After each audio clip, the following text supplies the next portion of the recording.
So మీకు panel ఎవరు, ఎలాంటి ఇంటర్వ్యూ, ఏ ఇంటర్వ్యూ క్వశ్చన్స్ సరిగ్గా ఎలాంటి కాదు, ఏ ఇంటర్వ్యూ క్వశ్చన్ ఎగ్జాక్ట్లీ అడిగిన క్వశ్చన్స్, అండ్ మీరు దానికంటే ఎలా మీరు మీ వే ఆఫ్లో మీకు కొన్ని తెలిసినవి ఉండొచ్చు, కొన్ని తెలియని ఉండొచ్చు, దానికి ఎలా ఆన్సర్ చేశారు? యాక్చువల్లీ హోల్ ప్రాసెస్ ఆఫ్ ఎగ్జామ్లో నాకు ఎక్కువ ఇష్టమైన పార్టీస్ ఇంటర్వ్యూ. బికాజ్ నా పొటెన్షియల్ మొత్తానికి I got marks there. I got 200 out of 275. కొంచెం దీనికి కూడా ఎడిట్ బ్యాక్గ్రౌండ్ వర్క్ అండి. ఏంటంటే a UPSC aspirant is coming to దీనికైనా వాళ్ళు మోస్ట్లీ చూసేది మాక్ ఇంటర్వ్యూస్. సో ఒక 3 years నేను బ్యాక్గ్రౌండ్ వర్క్లో నేను ఈ మాక్ ఇంటర్వ్యూస్ ఎక్కువ చూస్తూ ఉండేవాడిని.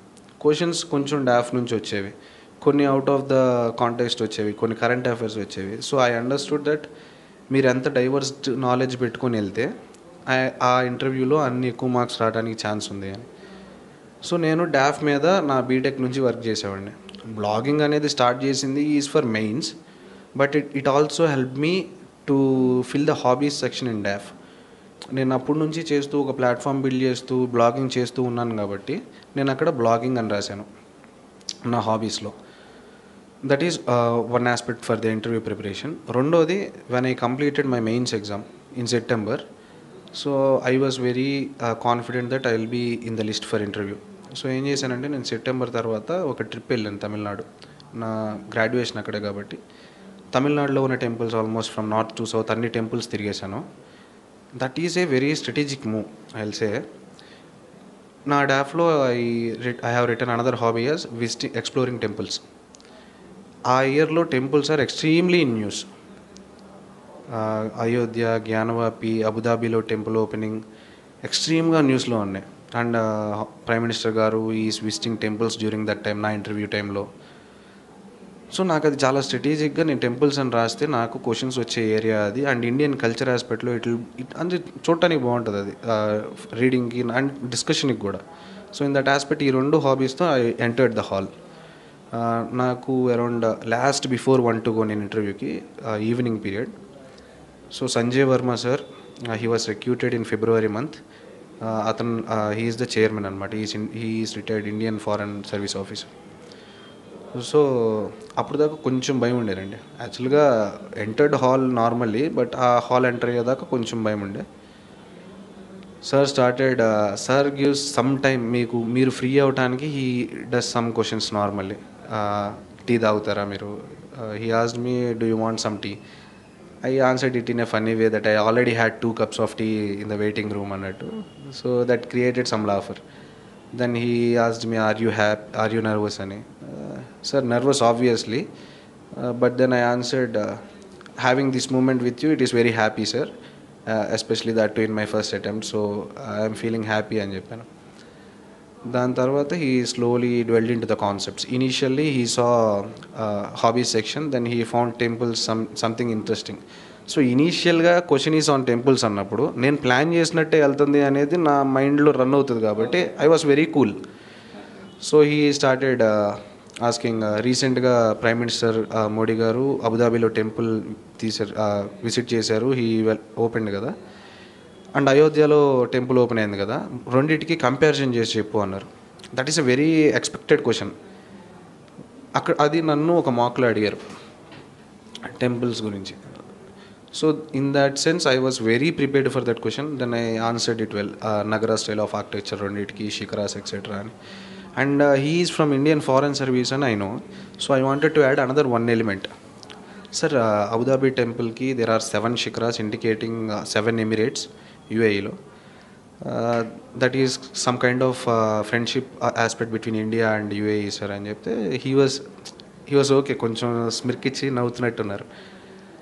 Then I understood he is okay with me saying these answers అని. Then again another temple question. He said that temples అనేవి ఇండియాలో అంత నీట్గా ఉండవు కదా, what is your opinion on that అని. ఆ క్వశ్చన్ ఈజ్ బికాస్ కరెంట్ అఫైర్స్లో మోడీ గారు ఉజ్జయిన్లో ఒక టెంపుల్ క్లీన్ చేసి స్వచ్ఛ భారత్ ఇన్ టెంపుల్స్ అనే ఇనిషియేటివ్ స్టార్ట్ చేశారు. అది డైరెక్ట్గా అడగలేదు ఆయన. హీ సెడ్ కొన్ని టెంపుల్స్ ఇండియాలో బాగోవు కదా, క్లీన్గా ఉండవు కదా అని. ఫస్ట్ డిసగ్రీ చేశాను. సార్, టెంపుల్స్ అన్నీ అలా ఉంటాయి అనేది జనరలైజ్ చేయలేం sir. Tirupati is very good with sanitary aspect. And sir, రీసెంట్గా ప్రైమ్ మినిస్టర్ నరేంద్ర మోడీ గారు ఇలా టెంపుల్లో క్లీన్ చేశారు అన్నప్పుడు just he raise he stand and said నాకు కావాల్సిన పాయింట్ వచ్చింది, ఇట్స్ ఓకే అని. So they expect you current affairs అనే వాటిలో మీరు స్ట్రాంగ్గా ఉన్నారా లేదా, మీరు రోజు న్యూస్ పేపర్ చూస్తున్నారా లేదా అనే పాయింట్ వాళ్ళకి కావాలి. Because you are you will be joining the service. So మీకు ఏం జరుగుతుంది చుట్టుపక్కల, ఇండియాలో ఏం జరుగుతుంది, బయట ఏం జరుగుతుంది అనేది మీకు ఒక ఐడియా ఉండాలి. That is the aspect. And thirdly he went for opinion question. నువ్వే టీటీడీ బాలాజీ స్వామి అయితే విఐపి దర్శన్కి ఎక్కువ వాల్యూ ఇస్తావా, నార్మల్ లైన్లో వచ్చే పర్సన్కి ఎక్కువ వాల్యూ ఇస్తావా అని, అంటే ఏ భక్తి తీసుకుంటావు? This is a expected question. ఇది నన్ను మాకులో అడిగారు. So then I said sir అందరూ దేవుడికి బిడ్డలాగే చూస్తారు, సో అందరి భక్తిని తీసుకుంటాను, కానీ విఐపి కల్చర్ తగ్గితే మంచిది సార్. ఐ సెడ్ అక్కడ కూడా వీ నీడ్ టు టేక్ కొన్ని exceptions. For example prime minister, chief ministers ఇలా ఉన్నప్పుడు సమ్ ప్రోటోకాల్ ఆఫ్ సెక్యూరిటీ ఉంటుంది, that is okay sir. But eventually VIP culture తగ్గాలి. And Tirupati TTD is also doing something, ఆ VIP list తగ్గించడం, ఇయర్లో once చేయటం, అలా it is trying new initiative sir, slowly it will go sir అని చెప్పాను. Is all smiling అనమాట. Because నేను ఎక్స్పెక్ట్ చేసిన క్వశ్చన్స్ వచ్చినాయి, నేను నీట్గానే ఎక్స్ప్లెయిన్ చేయగలుగుతున్నాను, నాకు ఎక్కడ తడబాటులాగా ఏమి అనిపించలేదు. He is okay with all the answers. Then he started to observe and give to member 1. So నేను బ్లాగింగ్ అని రాశాను కదండి నా హాబీస్లో, పక్కా దాని మీద క్వశ్చన్ అడుగుతారు అనేది నేను ఎక్స్పెక్ట్ చేస్తున్నాను. అండ్ ఆబ్వియస్లీ ఇప్పుడు నేను బ్లాగింగ్ రాస్తున్నాను అని మీకు చెప్పాను అనుకోండి, what would be the immediate question? రీసెంట్గా ఏం రాశారు సార్ అని ఎవరైనా అడుగుతారు. సో అందుకని నేను ఏం చేశానంటే, to make this discussion more vibrant, నేను జస్ట్ 2-3 days నా ఇంటర్వ్యూ ముందు I wrote a blog on interim budget. అప్పుడే రిలీజ్ అయ్యింది అది, ఇంటరిమ్ బడ్జెట్ ఫెబ్లో. So he asked the direct question, so you are into blogging, what is the recent blog అని. Sir I wrote on interim budget sir. I said explain అన్నారు. Just ఈ blog అక్కడ up చెప్పేశాను. Aspects of ఎంత ఉంది, physical deficit తగ్గించాలి is the goal, మన్రేగాకి ఎంత ఫండ్స్ ఇచ్చారు, యూత్కి ఎంప్లాయ్మెంట్ ఎక్సెట్రా, అది మొత్తం చెప్పేశాను. దెన్ హీ ఆస్క్డ్ నా ఐఐటి మద్రాస్ బ్యాక్గ్రౌండ్ నుంచి, so you are part of NSS, అక్కడ ఏం చేసావు, ఏం నేర్చుకున్నావు, is NSS good or bad అనే టైప్లో. దెన్ ఐ సెడ్ సార్ ఇలా ఎన్ఎస్ఎస్లో నేను తమిళనాడు రూరల్ విలేజెస్కి వెళ్ళి అక్కడ I have seen some problems of water drinking లేకపోవడం, ఎడ్యుకేషన్ ఫెసిలిటీస్ అంత బాగా లేకపోవడం, అక్కడ యాక్చువల్గా అండర్ ప్రివిలేజ్డ్ పీపుల్ వాళ్ళు ఫేస్ చేసే ఇష్యూస్ అనేవి క్లోజ్ యాంగిల్లో చూశాను sir. That is one of the issue which motivated me towards civil services అనే ఆస్పెక్ట్ చెప్పాను. Then NSS is a good thing sir. ఒకవేళ సొసైటీ గురించి తెలుసుకోవాలి and how to work towards society, ఒక సెల్ఫ్లెస్ ఫీల్డ్ క్రియేట్ చేయటం ఈజ్ ఎన్ఎస్ఎస్ గోల్, అందుకే it was started అని చెప్పేసి I gave brief background about NSS. He is very old person. ఒక 2 questions అడిగి హీస్ ఓకే. దెన్ మ్యామ్ ఇక్కడ చాలా క్లోజ్ టేబుల్, జస్ట్ మనం కూర్చున్నంత దూరం ఉంటుంది అంతే. మ్యామ్ ఆస్క్డ్ ఓన్లీ 1 question అనమాట. If given a chance a 2 central లాస్ని you will amend or repeal అని. దెన్ ఐ సెడ్ కొంచెం ఆంధ్రప్రదేశ్ నుంచి వెళ్ళాను కాబట్టి I thought to put that aspect there. Then నేనేం చెప్పానంటే ఏపీ రీఆర్గనైజేషన్ యాక్ట్లో కొన్ని చేంజెస్ తీసుకొచ్చి టాక్సేషన్ కన్సెషన్స్ ఫర్ ఏపీ కొంచెం ఎక్కువ ఇస్తే maybe AP will also compete with Telangana in development terms అని చెప్పాను. బట్ ఐ ఫెల్ట్ మేబీ నా థాట్ ఏమైనా సెల్ఫిష్గా ఉందా, బికాజ్ నా ఓన్ స్టేట్ గురించి థింక్ చేశాను అని. యాక్చువల్గా she asked 2 central laws, already ఒకటి చెప్పాను AP reorganisation, so I thought to end it there అని. సార్ మ్యామ్ సారీ మ్యామ్ అని చెప్పేసాను. బట్ మీరు వెరీ ఎంగేజ్లో కానీ ఇంటర్వ్యూ హాల్కి వెళ్ళారు అనుకోండి, they will not leave you that soon. మీరు మీ నుంచి ఆన్సర్ రావాలి వాళ్ళకి, ఎందుకంటే మీ నుంచి ఒపీనియన్స్ అండ్ మీ thoughts, or you flexible or rigid, ఇవన్నీ తెలియాలి వాళ్ళకి, మిమ్మల్ని సర్వీస్లోకి పంపించాలి అనే కాన్సెప్ట్లో. దెన్ నేను అప్పుడు ఆఫ్స్పా అని ఒక యాక్ట్ ఉంటుంది, armed forces special powers act అని. బార్డర్ ఏరియాస్లో ఆర్మడ్ ఫోర్సెస్ని డిప్లాయ్ చేసినప్పుడు వాళ్ళకి హెవీ పవర్స్ ఇస్తారు బికాస్ ఆఫ్ సెక్యూరిటీ ఆస్పెక్ట్. కాకపోతే దానివల్ల కొన్ని హ్యూమన్ రైట్స్ వైలేషన్స్ ఎక్సెట్రా, అక్కడ సివిలియన్స్కి ఇబ్బందులు ఇవి ఉంటాయి. సో నేను అక్కడ ఏం చేశానంటే I will more democratise this act. ఈ యాక్ట్లో కొన్ని పవర్స్ ఉన్నాయి, but I will make them accountable, more democratic విధానంలో ఇది ఇంప్లిమెంట్ అయ్యేలా చేస్తాను అని. The aspect which I remembered, ఆ ఆన్సర్ నేను చెప్పిన తర్వాత ఇప్పుడు నేను ఒక హ్యూమనిస్టిక్ యాంగిల్లో మాట్లాడాను, పీపుల్ పాయింట్ ఆఫ్ వ్యూలో మాట్లాడాను. తర్వాత అడిగే ఏ క్వశ్చన్కైనా నేను దీన్ని కాంట్రాడిక్ట్ చేయకూడదు, నా కాన్షియస్గా అది పెట్టుకున్నాను.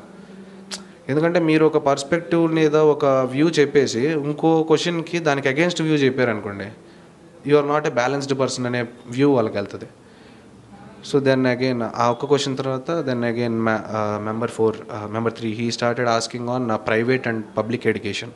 ఎందుకంటే my parents are into education కాబట్టి ఎందుకు హ్యావ్స్ అండ్ హ్యావ్ నాట్స్ ఎక్కువగా ఉన్నాయి, ప్రైవేట్ ఎడ్యుకేషన్ అనేది ఎక్కువ జనాల్లోకి వెళ్ళిపోయింది కదా, దానివల్ల పేద ధనిక ఈ ఇబ్బందులు వస్తున్నాయి అన్న టైప్లో.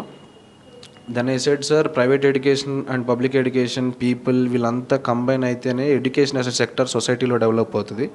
It is not to blame on particular sector sir, we need to rethink on how public education is doing. Government స్కూల్స్లో ఫెసిలిటీస్ ఎలా ఉన్నాయి, 21st సెంచరీ ఆస్పెక్ట్లో అవన్నీ స్టూడెంట్స్కి వాళ్ళకి జాబ్ రెడీ ఉండేలాగా మనం కరికులం డెవలప్ చేస్తున్నామా etcetera. I talked on that.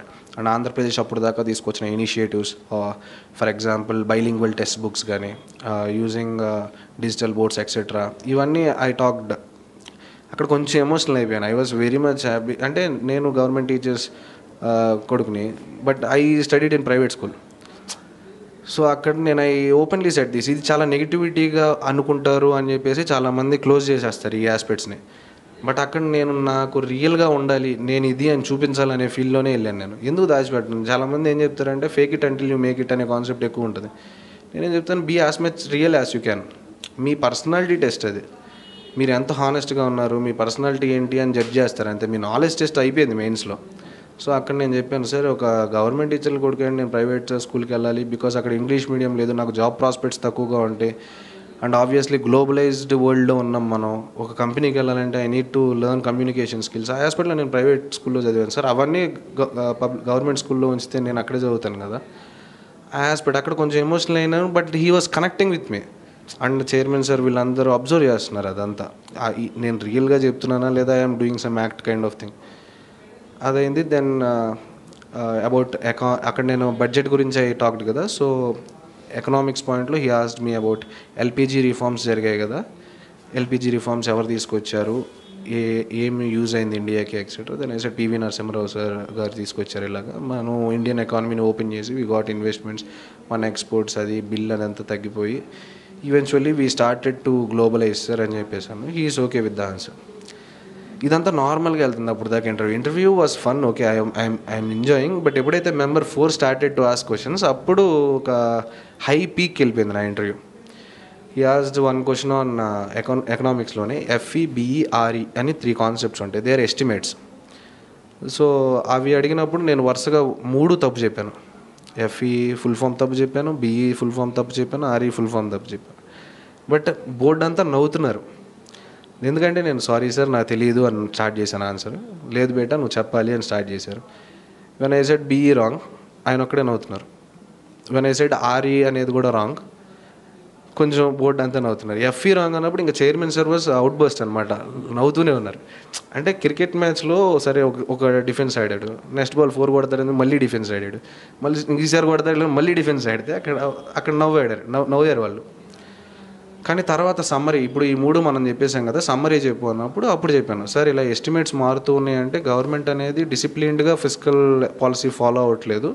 కానీ పాజిటివ్ థింగ్ ఏంటంటే నేను బ్లాగ్లో రాసినట్టు ఈ సంవత్సరం ఇంటర్వ్యూ బడ్జెట్, ఎందుకంటే నేను మళ్ళీ అక్కడిక్కడ తీసుకొచ్చాను. ఆ కంటిన్యూటీని అనేది మెయింటైన్ చేయాలి నేను ఇంటర్వ్యూలో. నేను ఫిజికల్గా కాదు మెంటల్గా కూడా అక్కడే ప్రజెంట్ అని మీరు ఎప్పుడు చెప్తారంటే మీరు ఆల్రెడీ చెప్పిన కాన్వర్సేషన్స్ అనేవి మళ్ళీ తీసుకొస్తూ ఉండాలి మీ బ్యాక్ చేసుకోవడానికి మీరు చెప్పినవి. దెన్ ఐ సెడ్ సార్ బ్లాగ్లో రాసినట్టు ఈసారి budget is focusing on physical discipline, maybe positive aspect చూడొచ్చు మనం అవుట్కమ్ అని చెప్పాను. Then he asked me about revenue, state revenues ఎక్కడి నుంచి వస్తాయి, ఇలా ఎక్సైజ్, వ్యాట్ ఇవన్నీ okay. So local governments revenue ఎలా తెచ్చుకోవచ్చు, ఎందుకు తెచ్చుకోలేకపోతుంది అంటే సార్ వాళ్ళకి ఇన్ని పవర్స్ లేవు, ట్యాక్సేషన్ ఆస్పెక్ట్లో స్టేట్కి ఎక్కువ ఉంటుంది అని. దెన్ హీ ఆస్క్డ్ ఎందుకని లోకల్ గవర్నెన్స్లో ట్యాక్సెస్ ల్యాండ్ మీద వేయడానికి భయపడుతున్నాయని.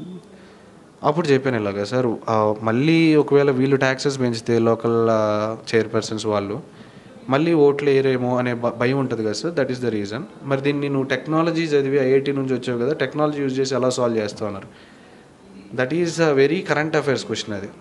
Using blockchain technology to digitise land records అనేది ఆల్మోస్ట్ అన్ని స్టేట్స్ ఆల్మోస్ట్ స్టార్ట్ చేసినాయి. అప్పటికే హైదరాబాద్లో శంషాబాద్ ఏరియాలో it is already being implemented. So అదే చెప్పేశాను బ్లాక్ చైన్ అని. హీ అండర్స్టూడ్ కరెంట్ అఫైర్స్ ఆటోమేటిక్గా లైన్లో ఉన్నాడు అనే పాయింట్ హీ అండర్స్టూడ్. ఇంకా last question he asked was, మీకు హిస్టరీ ఆప్షనల్ కాబట్టి ఒక్క ఛాన్స్ ఇస్తే హిస్టరీలో ఏ ఈవెంట్ మారుస్తావు నువ్వు అని. ఆ క్వశ్చన్ నన్ను మాక్లో అడిగారు. ఆ ఇంటర్వ్యూలో, నా ఫైనల్ ఇంటర్వ్యూలో అది అడగాలి అనేది నా మెయిన్ లోపల ఉంది ఒకటి, ఇది ఒక్కటి అడిగితే బాగుండు అని. సో ఇక్కడ నేను ఆల్రెడీ హ్యూమనిస్టిక్ యాంగిల్ బిల్డ్ చేశాను. ఆఫ్ స్పా రిపీల్ చేస్తాను, దాంట్లో చేంజెస్ తీసుకొస్తాను అని. సేమ్ అదే అక్కడ ఆ హ్యూమనిస్టిక్ యాంగిల్ రిపీట్ అయ్యేలాగే, sir Jallian Walabagh massacre of 1919 జరగకుండా నేను ఆపుతాను, because British kill lot of people there, చాలా బ్లడ్ షెడ్ అయింది సార్ అని. అతను ఎంపథెటిక్గా ఈజ్ ఫీలింగ్, అవును చాలామంది చనిపోయారు, we should have stopped that, it's a gruesome incident అని చెప్తున్నాను. But then chairman sir interrupted. Chairman sir ఏమన్నారంటే, 1919లో అలా చంపబట్టే కదా గాంధీజీ హ్యాస్ స్టార్టెడ్ 1920లో నాన్ కోఆపరేషన్ మూమెంట్, మనకు 1947 కల్లా ఇండిపెండెన్స్ దానివల్లే వచ్చింది, వాళ్ళు చనిపోవటం వల్ల అన్నారు. అక్కడ కొంచెం ప్రెస్ చేయాలనుకున్నారు నన్ను. సరే నువ్వు హ్యూమనిస్టిక్గా ఆన్సర్ ఇస్తున్నావు, మార్క్స్ చేసేస్తాము అని కాదు, ఇప్పుడు నువ్వు దీన్ని బ్యాక్ చేసుకో అని చెప్పారు.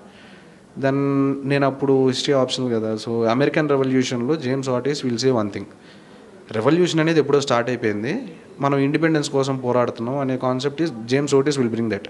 So I similarly use that here. I said American రెవల్యూషన్లో it is known fact that revolution has already started, it is for independence they are fighting. Similarly in the Indian context also, revolution has started in 1857, it is for independence only we are fighting. It might be today or tomorrow, but for that matter I will not support killing people sir అని చెప్తే నవ్వుతున్నారండి. It is very diplomatic answer to be frankly saying. So ఆయన నవ్వారు. ఇంక interview అయిపోయింది. ఈ లేదు ఇంకొక క్వశ్చన్ ఉంది లాస్ట్లో. ఈ సైడ్ 2 కాన్సెప్ట్స్ అడుగుతాను, say who propounded these theories. ఈ side end of history debate and materialistic interpretation of history, ఈ 2 ఎవరు చెప్పారు అన్నారు. These 2 are PSIR concepts. So నా అక్టోబర్ దాకా నేను చదువున్నాను కాబట్టి then I said sir end of history debate is set by Francis Fukuyama and materialistic interpretation history is done by Karl Marx sir అని చెప్పాను. Then he slowly raised his hand and థంప్డ్ on table. He said okay your entry is over Rahul, perfect అని చెప్పి you can leave అన్నారు. నాకేంటంటే అప్పటికే 40 minutes అయింది, తెలుస్తుంది నాకు ఇట్స్ టైం టేకింగ్ అని. బట్ ఢిల్లీ దాకా వెళ్ళాను, ఇంటర్వ్యూ మాత్రం చేసేసి వచ్చేస్తే అలాగా, I need to see the room, ఈ అంబియన్స్ అనేది అలా ఉందని అలానే ఒక నిమిషం కూర్చుందాం అనుకుని అక్కడే కూర్చొని అందరినీ చూస్తున్నాను. దెన్ మెంబర్ 4 అనే person he asked again, so ఇప్పుడు నువ్వు ఇంటర్వ్యూ గురించి మా గురించి విల్ రైట్ ఇన్ బ్లాగ్ కదా, ఏం రాస్తావు మా గురించి అని. Said sir you are very welcoming, నేను నా రియల్గా నా సెల్ఫ్ ఇక్కడ చూపించుకోగలిగాను, నా పర్సనాలిటీ మొత్తం మీకు అర్థమయ్యేలాగా చేయగలిగిన పాయింట్లో I'm very happy and satisfied sir అన్న. చైర్మన్ సార్ వెంటనే, సో మా బోర్డుకి ఎన్ని మార్కులు వేస్తావు అన్నారు. పాయింట్ ఈజ్, మీరు అప్పుడు దాకా జోవియల్గా వెళ్తుంది కదా, they are giving you leniency and liberty, కాబట్టి దేర్ ఇస్ ఏ ఛాన్స్ మన బ్రెయిన్ అనేది మొత్తాన్ని సాఫ్ట్గా తీసేసుకొని ఏది పడితే అది మాట్లాడేయచ్చు. But trying to be humble practice చేస్తారు, అది మీకు బై నేచర్ ఉండాలి. Be ground to earth person, హంబుల్గా ఉంటే ఈగో తక్కువగా ఉండి it will obviously flourish in any sector. నేను అక్కడ ఏం చెప్పానంటే, సార్ మీ ఎక్స్పీరియన్స్ అంత ఉండదు, నా ఏజ్, మీకు నేను మార్క్స్ చేసేంత విజ్డమ్ నేను క్యారీ చేయట్లేదు సార్, కానీ మీరు చాలా వెల్కమింగ్ ఉన్నారు, నా ఫస్ట్ ఎక్స్పీరియన్స్ కాబట్టి I will cherish this for lifetime sir అని చెప్పేసి. దెన్ ఏమన్నారంటే పక్కన మ్యామ్, అప్పుడు దాకా she is very serious actually, but then she patted me on my shoulder, you are giving very diplomatic answers అని చెప్పేసి చిన్న స్మైల్ వచ్చింది అందరూ. Then I said thank you sir అని చెప్పి, యాక్చువల్లీ నేను నమస్తే పెడతాను, ఇంటర్వ్యూకి వెళ్ళినప్పుడు నమస్తే పెట్టాను, వచ్చేటప్పుడు నమస్తే పెట్టేసి వచ్చి